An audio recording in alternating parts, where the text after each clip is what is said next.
Hello, everyone that has joined us. Welcome to this presentation of the key findings of the 2026 edition of the State of the International Traveler Future Partners Tracking Study of International Travelers in 16 of the world's top global tourism markets. This may be one of the most consequential years for U.S. international travel in the past decade. And at a time when global demand for travel remains relatively strong, perceptions of the United States are evolving, reshaping how international travelers evaluate the US as a destination within an increasingly competitive landscape, making it more important than ever to understand how international travelers are thinking, feeling, and choosing. And to do so, I'm deeply honored to be joined by my friends Adam Sachs, President of Tourism Economics, and Chris Adams, Head of Research at Miles Partnership.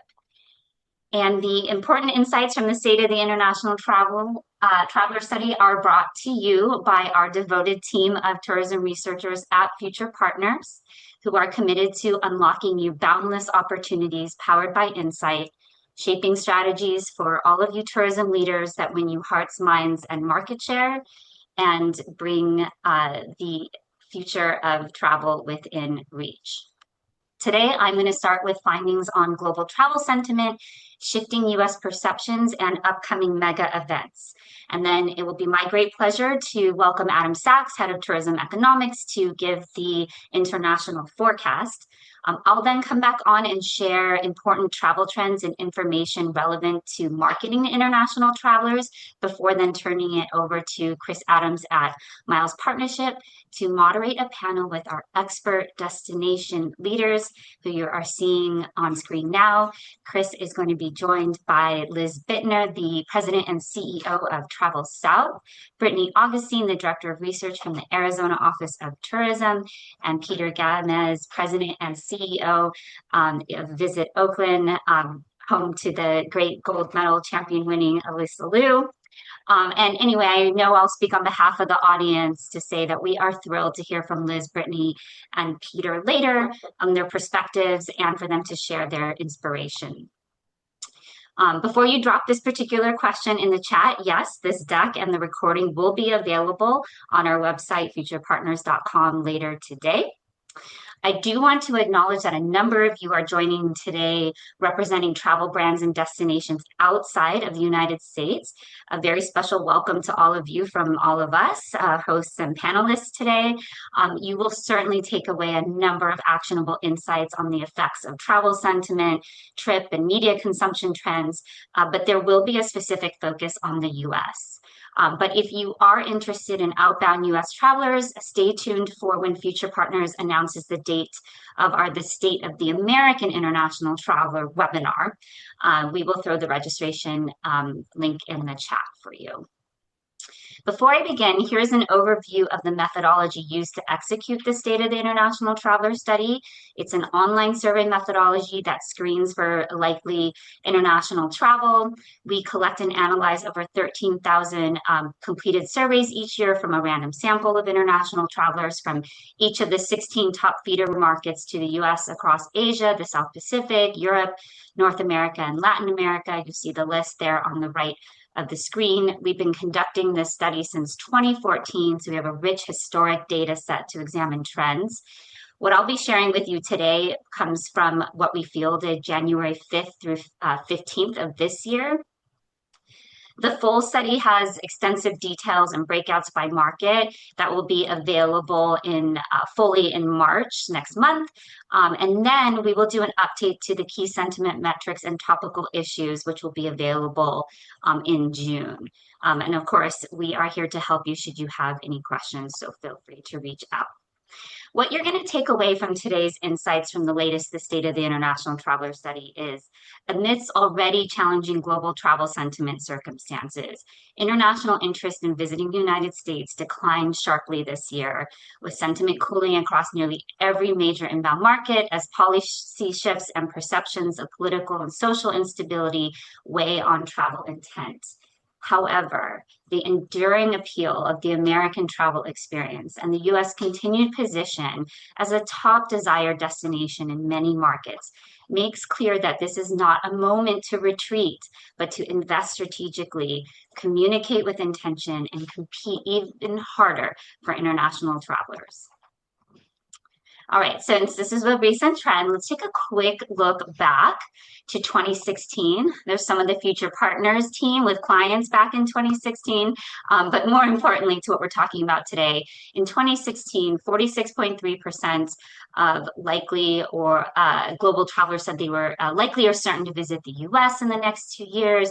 The US was ranked first most desired destination across 9 markets, second in 3 markets, and third in another.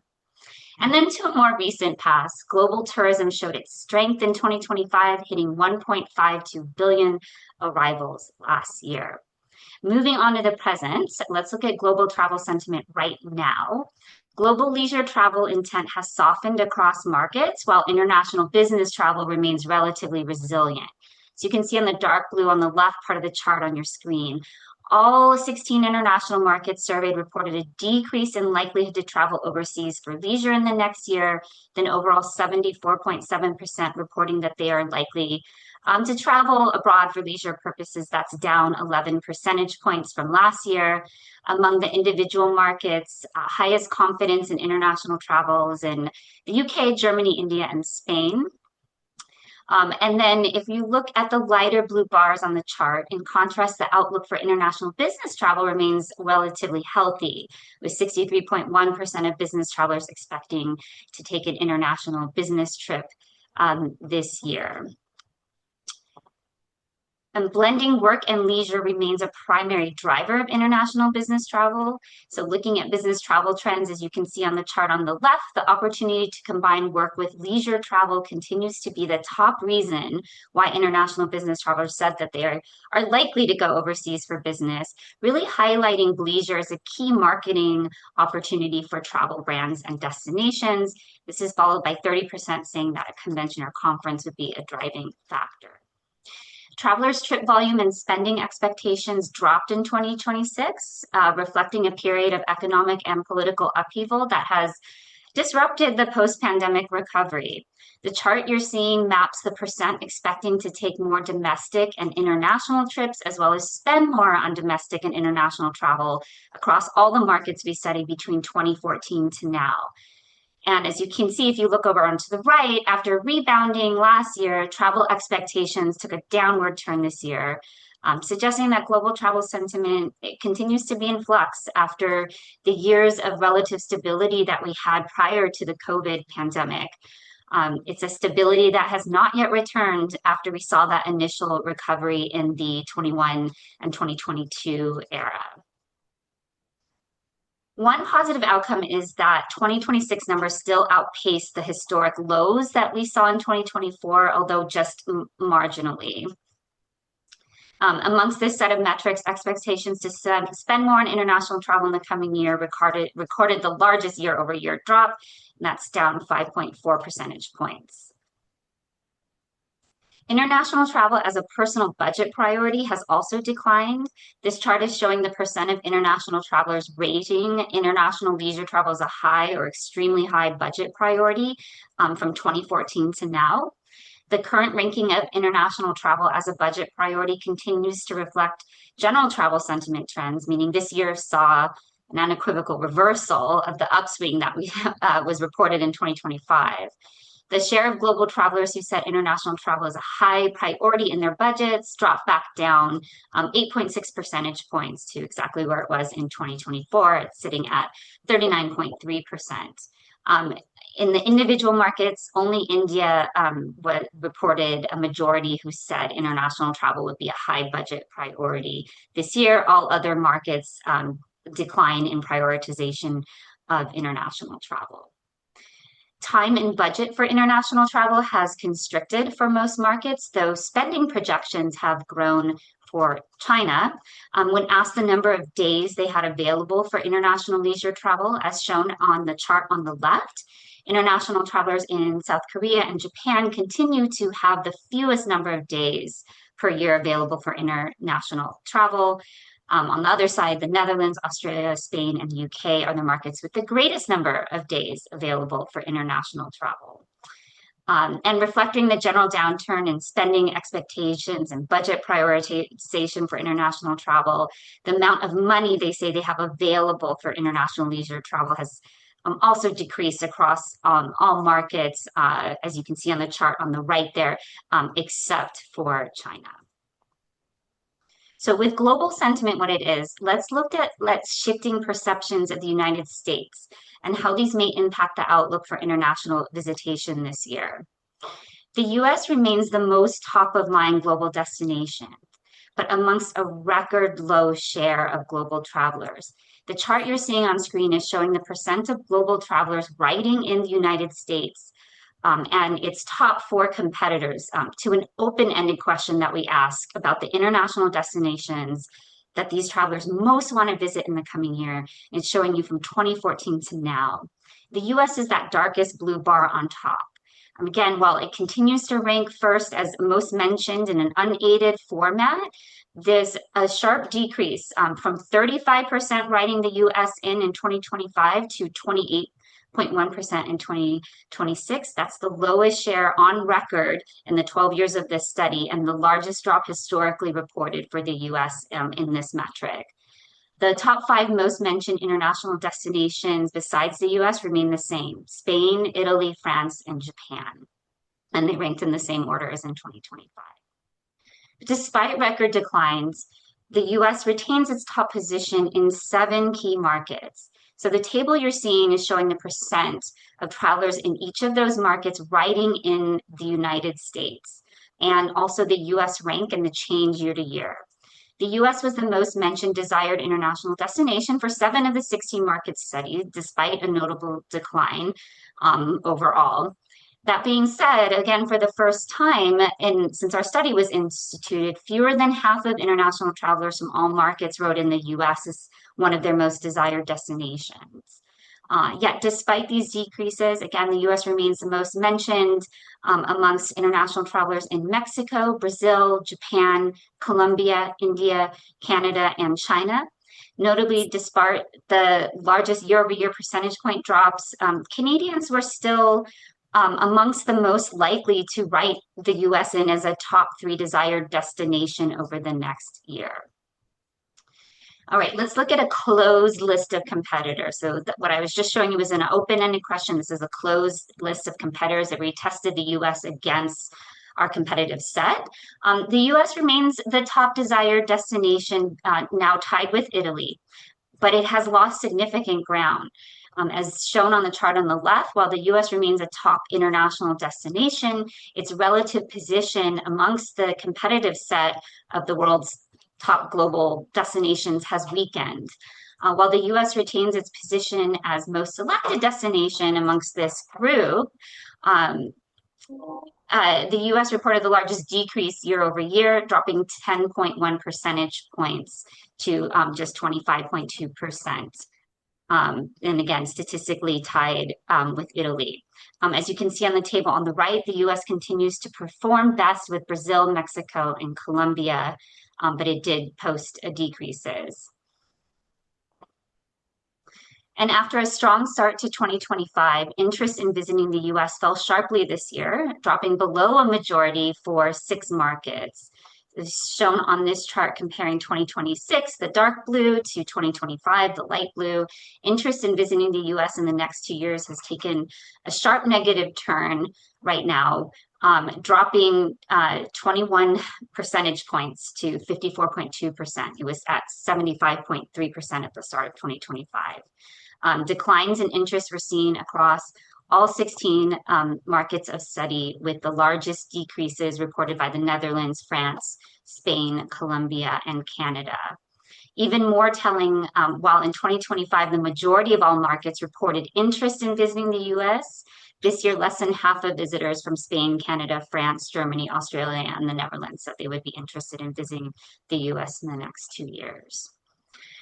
This chart is showing the percent of global travelers saying they are likely, unlikely, or will not visit the US in the next 2 years from 2018 until now. Global travelers' likelihood to visit the US dropped to a record low, while outright refusal has nearly tripled. International travelers likely to visit the US in the next 2 years also measured a steep decrease of 17.2 percentage points this year, so falling to 36.1% when it was at 53.2% just a year ago. Again, this is the lowest this metric has been since we started tracking it in 2018. 1 in 4 international travelers said they are unlikely to visit. That's a historic high. And then again, those who say they absolutely will not visit has nearly tripled to 14%. Perceptions of the US weakened across nearly all markets. So this year we asked a question regarding any change in perceptions of the US over the past year. Improvement in perception is noted by that light blue bar and weakened perceptions by the darker blue bar. So in 8 markets, declining perceptions of the US outweighed improved perceptions, most notably in the Netherlands, Canada, and Australia. We do have improved perceptions outweighing declining perceptions in Colombia, Japan, Brazil, South Korea, Mexico, Argentina, China, and India. Those latter two, the only markets with the majority reporting an improved perception of the US. And to help you further understand this, we looked at the data by those who had improved perceptions versus weakened perceptions. The improved tend to be younger across all markets, higher income, more likely to be parents, business travelers. They're less likely to be focused on safety when they're picking international destinations. They're also less likely to be looking for a friendly or welcoming tone in advertising. Except for China, they're more likely to seek a sophisticated ad tone and much more likely to say that trendiness is an important factor when they book international travel. On the other side, those who have a weakened perception of the US, they are more likely to have never been here. They're more likely to be impacted by our policy changes, less familiar overall with the US, more likely to have seen negative news stories and have much higher concerns about their personal safety in the US and are more driven to travel by relaxation. So while cost remains a top deterrent, political discomfort, social concerns, and unwelcoming perceptions surged as key barriers to visiting the US. So when asked to share their top reasons why they did not or do not visit the US more frequently, this chart is showing in these dark blue bars, significant increases were seen for I'm uncomfortable with the United States national politics. I do not feel welcome in the US. That went from 19th most selected to now 10th place. Additionally, we have concerns about gun violence in the US moving from 3rd to 2nd place here in the last year. So given concerns with US politics, this year we included questions around the impact of recent potential and given policy decisions that will affect visitation to the US, headlines that you surely haven't missed. And we found that these administrative or operational changes are materially influencing their decision to visit the US. So I'll start with the visa integrity fee. As shown, the percent who, on the chart on the left, the percent who agree that the visa integrity fee further dampens US travel intent, we see 57.5% said yes. That is actively reducing their willingness to travel to the US, and that agreement, as you can see on the right, is highest in India, Brazil, and China. Moving on to the national park fees for foreign visitors, we see that these new national park fees are notably suppressing interest in the US. As you can see on the chart on the left, 43.1% of international travelers surveyed said this policy makes them less or much less interested in visiting the US, and that's highest amongst Netherlands, Australia, Canada, and Spain. And then the proposed social media screening policies also dampening interest in US travel with strongest effects in Western markets. So you can see on the left there, 35.2% said they'd be less interested in visiting the US due to this type of policy change. And on the right there, you can see the markets most impacted by that. Safety concerns while traveling in the US are on the rise, with nearly half of overall international travelers reporting high concern levels about visiting the United States.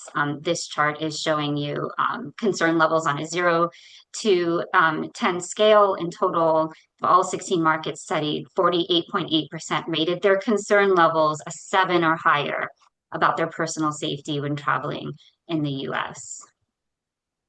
Recall of negative media coverage of US cities was relatively flat year over year, but the impact of this continues to reduce international travelers' interest in visiting. I'll show you later that excitement about visiting US cities continues to rank highly, which shows the impact when they see negative media coverage be even more painful because they are excited about our cities, but seeing this negative media coverage does have an impact. When it comes to days in market, international travelers still envision a meaningful length of their US trips, but we found this year their anticipated trip duration is shrinking. So you can see on the table on the left, the average international traveler reported an ideal length of a US leisure trip at 12.3 days across 4.4 destinations, so about 2.9 days in each destination. And that is a decrease of 1.7 days and 0.2 destinations from last year. When it comes to anticipated US trip spending, as shown on the chart on the left, China leads all markets for highest overall budget for US trip, as well as the strongest anticipated daily in-market spend. But importantly, before you get discouraged, let information be your power. So in terms of the brand and product attributes US travel brands and destinations can lean into, know that retail, theme parks, food experiences, and atmosphere continue to drive US appeal amongst interested travelers. So amongst the international travelers who wrote in the US as one of their top 3 most desired international destinations, we asked them to then tell us why the US was aspirational for them. And shopping remains the top reason, followed by our theme and amusement parks, our food and cuisine, the opportunities we provide for relaxation and rejuvenation, and the general atmosphere that we provide here. All right, because the US brand is resilient, I just shared there's plenty of brand levers we can pull. Let's look at tactical levers to rebuild intent, including the upcoming mega events we're hosting in 2026, the World Cup, America 250, and the Route 66 anniversary. So let's look at some metrics on these. Interest in the FIFA World Cup is resilient despite the broader declines in US travel intent at 46.6%. Interest in visiting the US specifically for World Cup did drop a bit year over year, as you can see on that chart on the left. But notably, interest in traveling to the US for this purpose has been significantly less negatively impacted compared to general interest in traveling to the US. Latin American and European markets report the longest likely stays for their World Cup trips to the US. And we wanted to do a quick poll since we're talking about World Cup, so we can get that launched. And if you can answer for us, in what ways is your destination investing to attract visitors around the World Cup? And this was inspired by those long lengths of stay of international travelers interested in coming to the US for World Cup.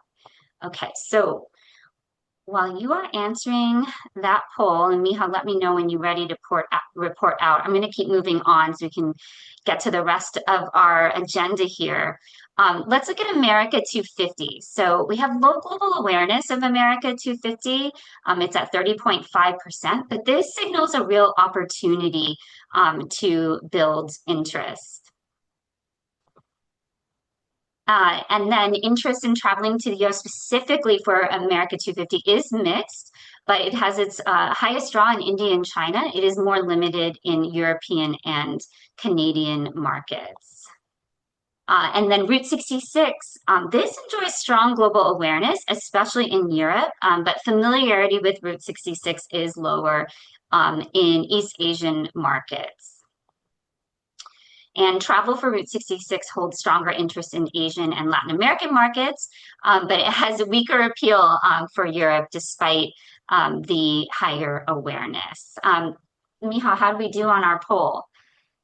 So in terms of how the destinations and travel brands in our audience are investing to attract visitors around the World Cup, uh, the top answers were advertising to international World Cup visitors as well as domestic World Cup visitors, fan zones, watch parties, or other places to watch World Cup games, followed by PR influencers and earned media investments, although notably 36% of our poll takers said they are making no such investments around attracting that audience.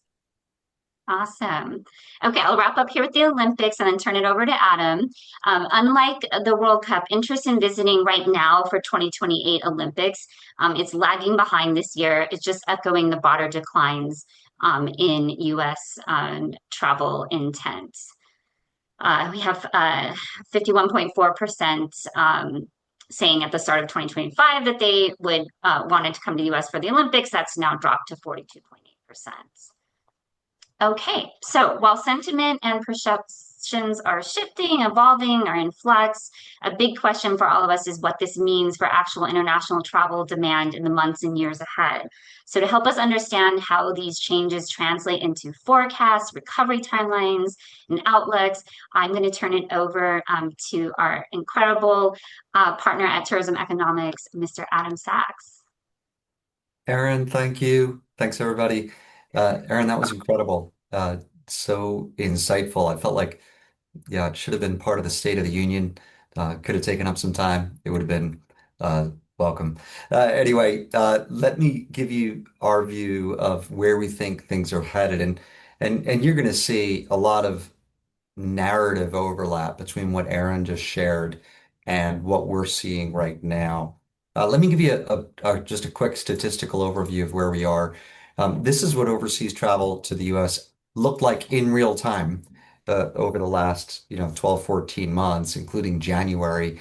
And you'll see that, pretty much shortly after the inauguration, we began to see these declines with the change in Easter from March to April affecting this up and down. But you can see a pretty obvious turn of events that took place early on in the year. Overall, overseas travel was just down 2.5% though. So not a dramatic decline, all things considered.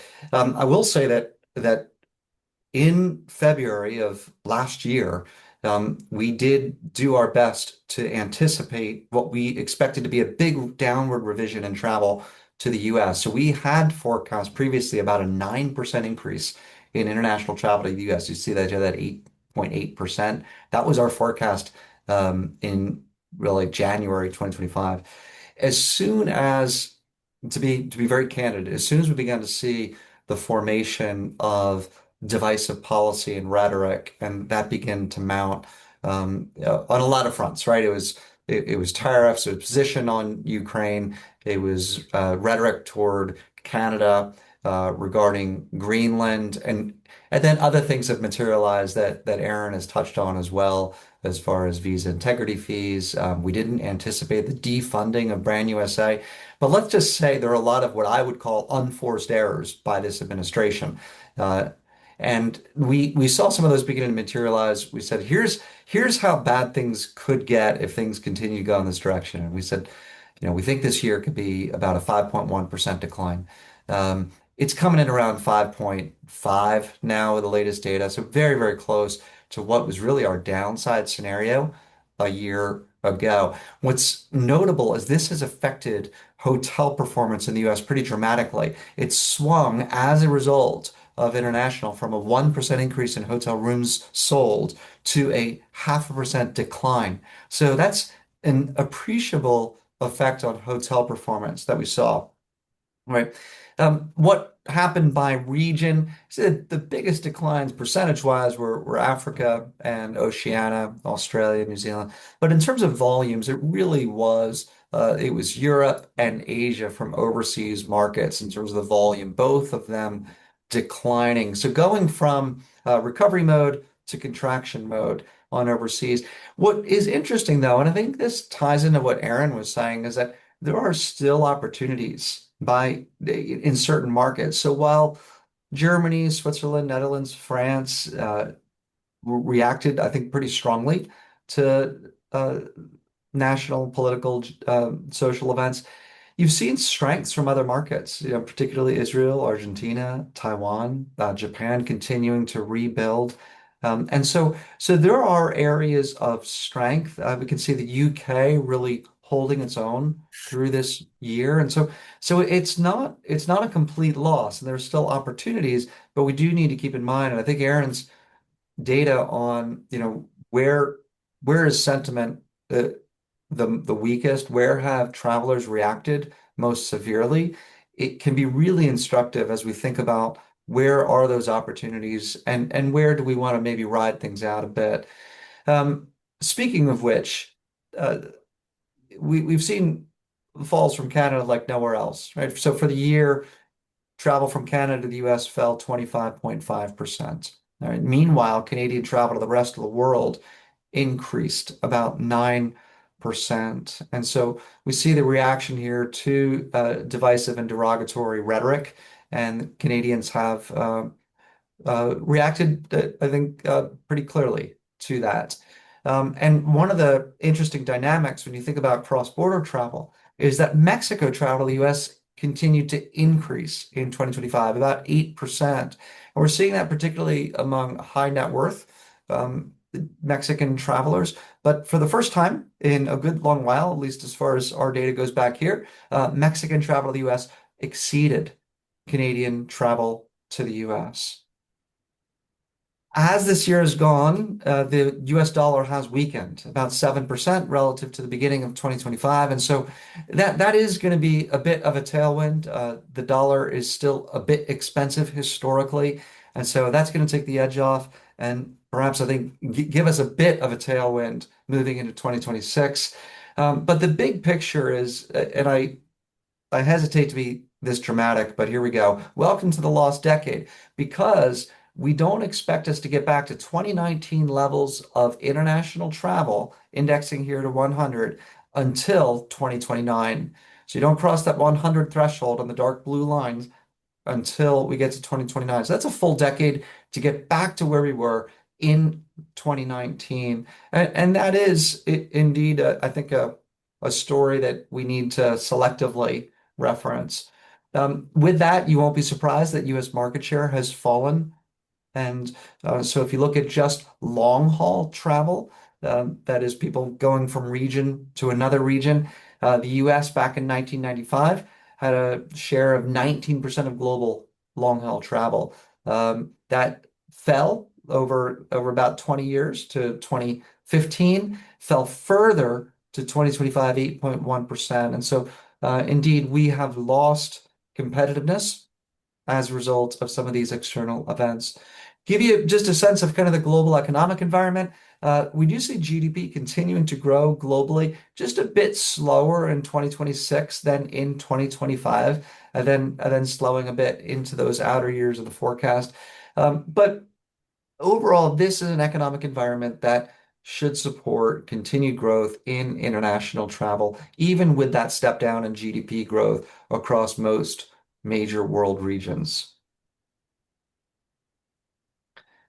All right, but within that, just to give you the global view of our forecast, we do forecast travel for about 200 countries and some 350 cities around the world. We expect global international travel to pick up in 2026. Part of that is subpar growth in 2025 in certain regions. And so you see North America, which includes the US, Canada, and Mexico, turning from negative to positive. And so that's gonna help lift global growth, but we see an acceleration in Asia Pacific and in the Middle East as well in 2026. So overall global growth and travel should be quite robust this year. Moving back to the US, one of the dynamics that's affected performance in the US travel industry at large is that outbound travel has grown much more briskly and recovered much more quickly than inbound travel. And so as you look at this monthly data, you can see that in the latest reading, inbound travel in terms of the volume of outbound air trips, um, I'm sorry, inbound is 87% of 2019 levels in the same month. And so you're still 13% down on an inbound air travel basis. But on an outbound basis, we're 27% ahead of where we were in 2019. And so this has affected the US travel industry and its performance both in both directions, right? We're losing it in terms of US residents traveling abroad, and we're also losing it in terms of foregone inbound trips. And so you see a pretty dramatic reversal of fortunes because if you go back to 2019, we had about 65 million inbound travelers and 60 million outbound. Fast forward to 2025, you're at 57 million inbound and 75 million outbound. And so this has been a drain on US travel industry performance. It's also where I see opportunity because I expect it to reverse. So what I'm getting at is that in 2025, this $72 million travel trade deficit does stand to improve. And we think it's not going to get to a surplus in the immediate future. In fact, in the next 5 years, it's not going to get to be a surplus, but it's going to work its way back toward parity as we move through the forecast. And so that's going to help the travel industry. But I think it's an important message from an advocacy standpoint because, of course, the administration is concerned about the trade balance. Well, let's support the travel industry then, because the travel industry historically is one of the precious few areas where we have had a travel trade surplus, and we have the opportunity to restore that. It's certainly been a reversal of fortunes over the last 6 years. And so that $72 billion trade deficit on travel is one where I do expect it to lessen, and that's opportunity. Um, let me give you a positive spin on this. So 5.7% decline this year in international travel to the US. It's going to bounce back in 2026. That's our view of where we're headed. There are a number of reasons for that do, of course, include the World Cup. But what that means is that international travel will begin to contribute to industry performance instead of detract from it. And that is we're going to start seeing that in the spring as you start getting the comps year over year against those weak comps, you'll start to see an improvement. It's not going to, of course, mathematically, it doesn't restore the losses of 2025, but it does begin to contribute to growth. Right? We think it's going to offset about, I mean, mathematically, the way it works, it'll offset about half of 2025 losses with a bounce in Canadian travel to the US as we move, particularly to the back half of this year, but growth out of Asia, Middle East, Africa, and Europe as well. All right, but let's keep in mind where we are relative to prior peaks, and in all cases, save Mexico, we're still behind where we were in 2019. So even with that growth, we still have quite a ways to go, right? We'll be 20% back of prior peaks for Canada, some 24% back when it comes to Asia Pacific. And so we do need to, we've got a bit of a ways to go. But the opportunity, if you don't look backwards, let's just look forwards. We can see that there is an opportunity for well-targeted marketing to have an effect. So based on our growth projections by country, you're looking at 985,000 additional Canadian visitors in 2026 relative to 2025, another 428,000 visitors additional from Mexico and down the line. So there are opportunities within these that we can see from where we stand now, growth markets across our key major markets moving forward. I mentioned the World Cup. Here's our view of how this is going to shake out. An additional 742,000 international visitors on account of the World Cup. It adds about 1% of growth onto our otherwise what would have been a 2.8% international growth. So it doesn't do enough lifting to get us back to where we were, but it's certainly significant, especially for host cities, of course. But we do expect an acceleration of growth into 2027 with 5.6% growth in international. So thank you very much. I tried to be succinct there, but I'm happy to stay on as we go. Adam, thank you so much. I know everyone got a tremendous value from that. Audience, well, I promised I would share some marketing information, but we are running out of time and I want you to hear again from this really inspirational panel. So I'm going to turn it over to Chris. I will just verbally summarize for you. Safety information and content about safety is really paramount right now. You need the emotional reassurance. AI is the only trip planning tool that has grown. And actually social media has actually regressed a little bit. So know that. And then just remember that the product is very, very strong. So with that, Chris, I will hand it over to you. Thanks so much, Erin, and thanks to Adam for those insights and guidance on markets of opportunity. That's what we want to focus on in our panel discussion. And thanks so much to Liz, Brittany, and Peter for joining us. So why don't we kick it off with that sports travel opportunity? So whether it's the FIFA World Cup or professional sports more generally, or other international orientated sporting events, if each of the panelists could just share, how are you thinking about the opportunity and what are your plans for 2026 and beyond? So Liz, why don't I kick it off with you? Thanks, Chris. We're thrilled that as a region, we have two cities that have FIFA World Cup games coming up, Atlanta, which is my hometown, and Kansas City, Missouri. And so we'll be playing host. And plus we have an awful lot of our cities, including Chattanooga and Raleigh and North Carolina, that are base camps. So this gives us sort of opportunity to do not just the games, but the fans. And so look for a really exciting June and July in the South. We think that there's going to be lots of good activity internationally and domestically, obviously. But in terms of like what we do as a region, like events have always really been baked into our DNA as a region. We're very adept at having lots of events and lots of sporting events, including bass fishing, international bass fishing, and obviously we're well known for golf. So, we're not necessarily shifting any resources to do something above and beyond for the FIFA World Cup.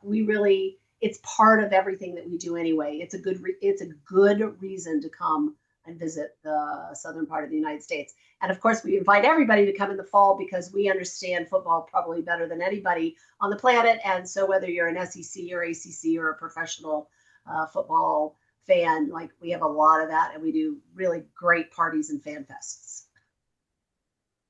Thanks so much, Liz. And of course, with the FIFA World Cup, people will be moving around and Travel South is ideally positioned to sort of encourage that coordination and collaboration amongst destinations. So, Peter, what's happening in Oakland or more broadly in California? Actually, what's happening, we just came off Super Bowl, so it's been an exciting time in the Bay Area. But I'm going to talk to you a little bit about our FIFA strategy and for Oakland in particular. I know that when you think of sports tourism, sometimes you think of the host city.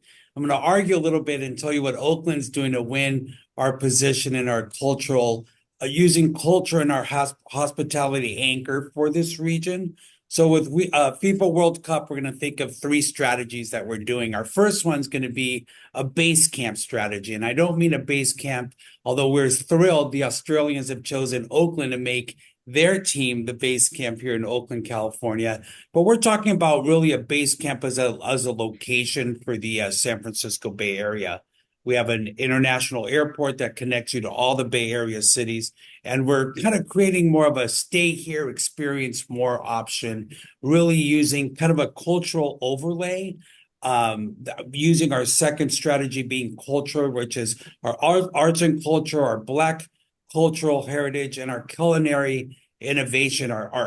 We've noticed that with international travelers, we saw in the statistics already, culinary is important. We got named America's #1 food city by Condé Nast 2 years in a row, and are really leaning on that culinary expertise and really a long-term equity plan. We're just not marketing the event for sports. We're going to utilize the sports event to capture data. And we've spoken about it in the city through really being smart, not only through our hospitality community, but through all of our attractions as well, and capturing that in, getting them in because of sports, but realizing that driving our culture is going to create that return visitation. So those are our strategies around FIFA, and based a lot with lightly using it, not as much internationally, coming off Super Bowl.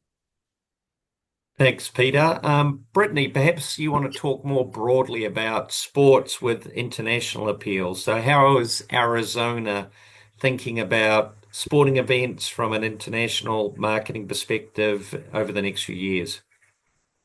Yeah, absolutely. So we are not a FIFA World Cup city, but we do have cities that are nearby. Like I know that in California, which is a major drive market for us, we do have opportunities there. So Arizona is a major sports destination. We have a lot of major events that happen here: Super Bowl, PGA tournaments, NBA games, NASCAR, Formula One, a variety of things. And one of the biggest events that we have is actually going on right now. It's our Major League Baseball spring training.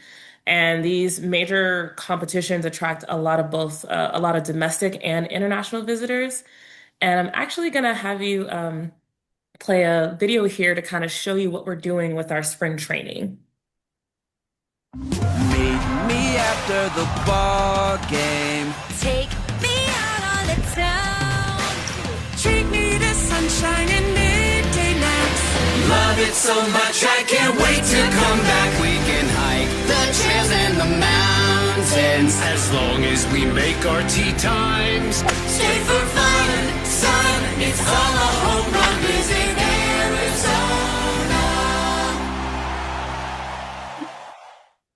So that video kind of just goes to show you the digital side of what we're doing for our Major League spring training.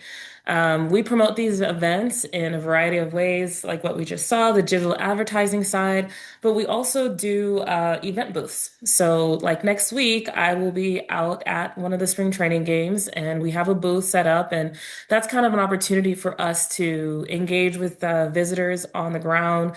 We meet a lot of people there, and we've started to see a notable increase in visitors from a lot of places. Last year, we saw a lot from Asia with the rise of Japanese superstar Otani, and we are excited to see who's going to come out this year.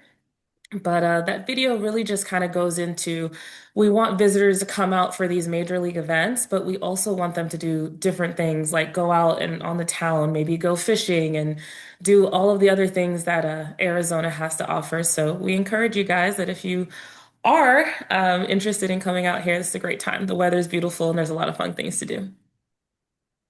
Thank you, Brittany. So, and I believe with professional sports, between a sixth and a third of international travelers have expressed interest in the latest State of the International Traveler on attending professional sporting events of all types, from Major League Soccer through to NFL and, of course, baseball.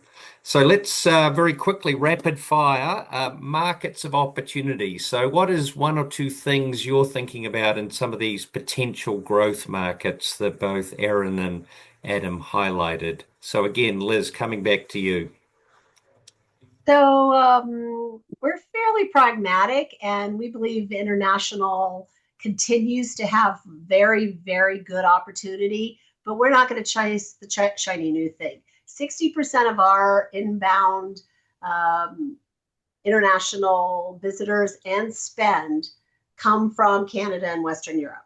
And so we dance with the ones that brung us, as the Southern saying goes. We believe in partnerships. We absolutely are laser focused on consumer outreach to the people who are interested and want to come. And so we don't see a pullback at this point. That being said, you just have to be really smart about what you're spending your money on. And you have to be very, very disciplined about not chasing the shiny new thing. So Western Europe, and we like Aussies and New Zealanders, as you also know. That's a really bright spot for us.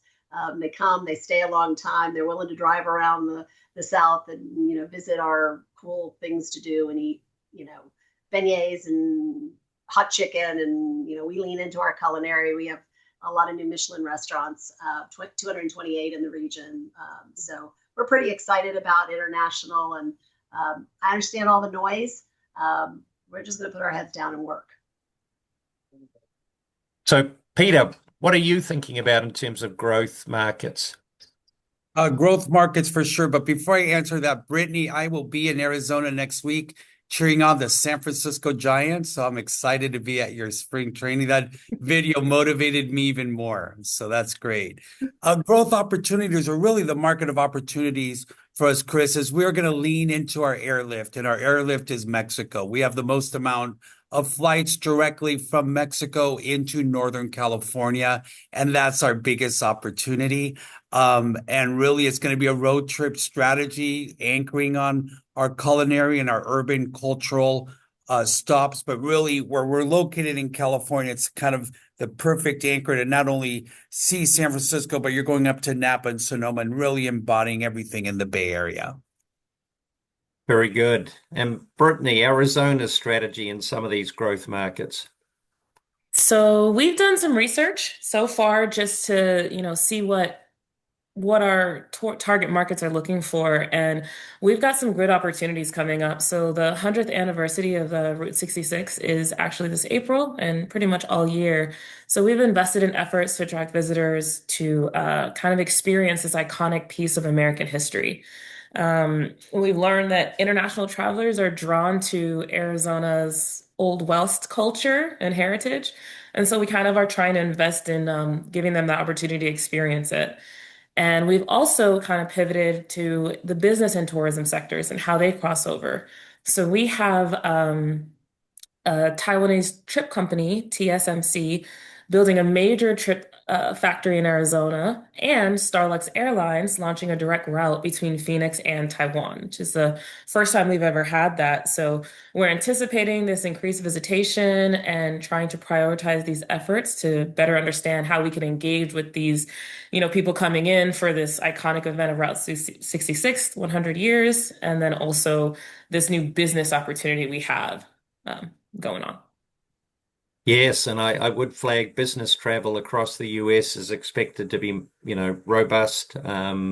It wasn't impacted nearly as much in 2025, and has, a rosy prediction, particularly with all the billions and billions of dollars of commitment from overseas countries in terms of additional investment in the US. So have a look at those multinationals either currently in or investing in your destination. So making the case for international budgets, obviously, there's a lot of news about some of the challenges internationally. How do we convince our CEO, our boards to stay the course and either continue to support the current level of budget or even get some new money for some of these growth markets? So Liz, what's your advice in this area? Yeah, that's a tough one because, again, as destination marketing organizations, both state and at the city level, they obviously, are chasing that valuable traveler that will stay in a hotel so that it generates tax dollars for their local communities. And they're not necessarily on the long, the long tail of that. They want to know what's going to happen like next week.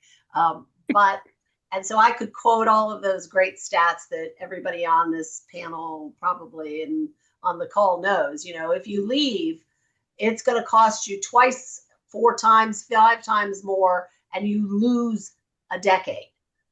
So don't leave. But what I would say, is that you have to be sort of intentional about the partnerships and the marketing efforts that you are investing in. And so you have to be really smart about spending other people's money, basically. And I think that, at the end of the day, I am an optimist And so legitimately, I believe that, there are a lot of people that want to come um, and just enjoy the sun in Arizona. That song will be in my head for the rest of it. I love the Oakland area and Napa. I saw a video the other day on Monument Valley and literally was texting my husband and said, we have to go there. That looks really that looks really cool. And all of the things that are in the South, like that's our role, is to find the people who want to come to the United States. And we're just going to have to work harder to do it. Right now, there's an awful lot of negativity in the world, and we are the positive sellers of our destinations. So holding on to our budget is really, really important.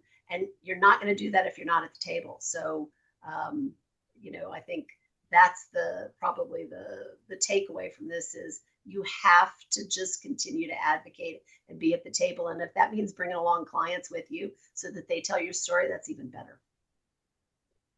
Thank you. Peter, what are your quick suggestions in this area? I'm going to be super quick because I want to say I agree 100% with Liz. And when I prepared for this, that was my response. I mean, you don't turn off a market on and off. You want to be consistent because when you turn off a market, as Liz mentioned, for a decade, it'll take another decade to bring it back. So we're very clear with our messaging. Our boards are aware and our civic leaders know that that's our strategy. Very good. And Brittany, any final comments from you? Yeah, I agree with both of you. It's about making sure that we're staying in their minds, even if they're not coming right now. And for us, it's about making sure that our storytelling is also compelled by data. At this point, we are working with future partners to create a multi-country international persona study so that we can really get into how each one of our key markets, what do Taiwanese visitors want and how can we attract them to stay not only for the business side of things, but also for the tourism side of things. So we're making sure that not only are we advocating, but we've got a seat at the boards. And when we talk to different government officials, we have the data to be able to prove how it's going to benefit the state and how, staying in these markets will allow us to ultimately help our residents. Thank you so much. Well, we'll wrap it up there. Thanks so much to Liz, Peter, and Brittany. And obviously, there's lots of resources that you can pull out of what both Adam and Erin has shared. And back to you, Erin, and thank you so much for this opportunity. Yes, thank you to our incredible panel. So I'll just say again what Peter, Liz, and Brittany shared. Again, makes clear that this is not a moment to retreat, invest strategically, communicate with intention, and compete harder than ever for international visitors. Best of luck to everyone. Let's have a great year, 2026.